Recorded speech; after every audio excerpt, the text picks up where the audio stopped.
চাঁদাবাজের ভয়ে বলতেছেন নাকি?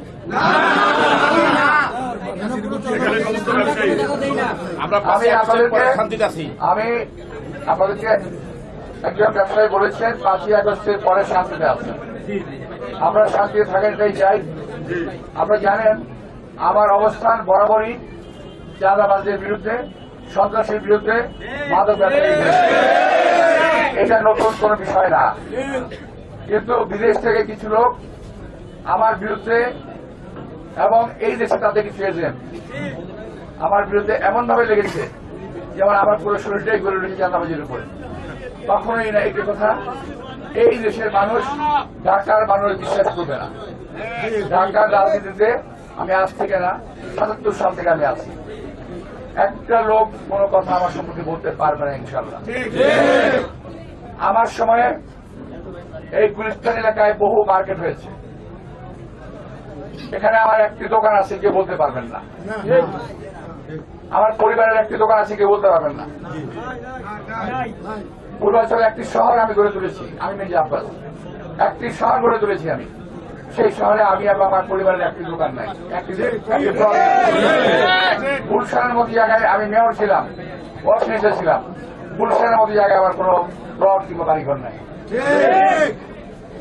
প্রিয় ভাইয়েরা, আমার বিরুদ্ধে যারা বলছেন, আমি স্পষ্ট বলতে চাই, যদি আপনারা মুসলমান হয়ে থাকেন, যদি বুকে পাড়া থাকে, তাহলে আসেন বাইতুল মুকাররমা মসজিদের সামনে শালির বসান আমার নামে, কোনো অসুবিধা নাই।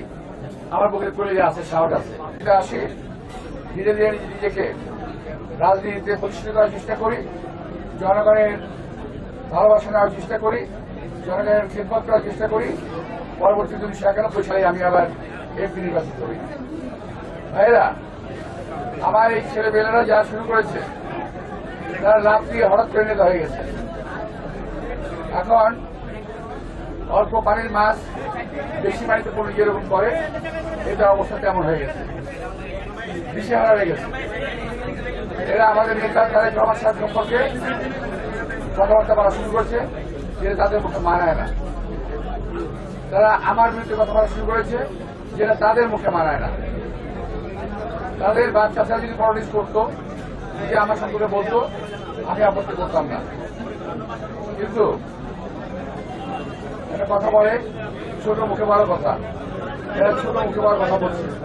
আমি বলবো দয়া করে বিরত থাকেন, নির্বাচন চলে গেলে এই সমস্ত কথাবার্তা বলার সুযোগ পাবেন না, জায়গা থাকবে না, কোথায় বলবেন।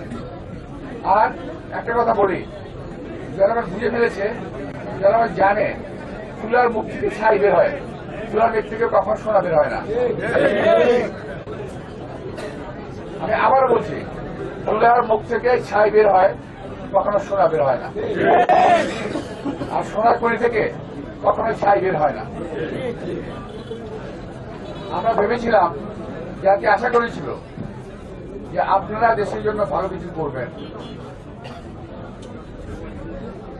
আমরা মুক্তিযুদ্ধের পরে কখনো বলি নাই যে আমরা মন্ত্রী হয়ে যাব। মুক্তিযুদ্ধের পরে বহুদিন অপেক্ষা করেছি। 71-এর মুক্তিযুদ্ধ, 77-এর কমিশনের নির্বাচন, 91 এমপি,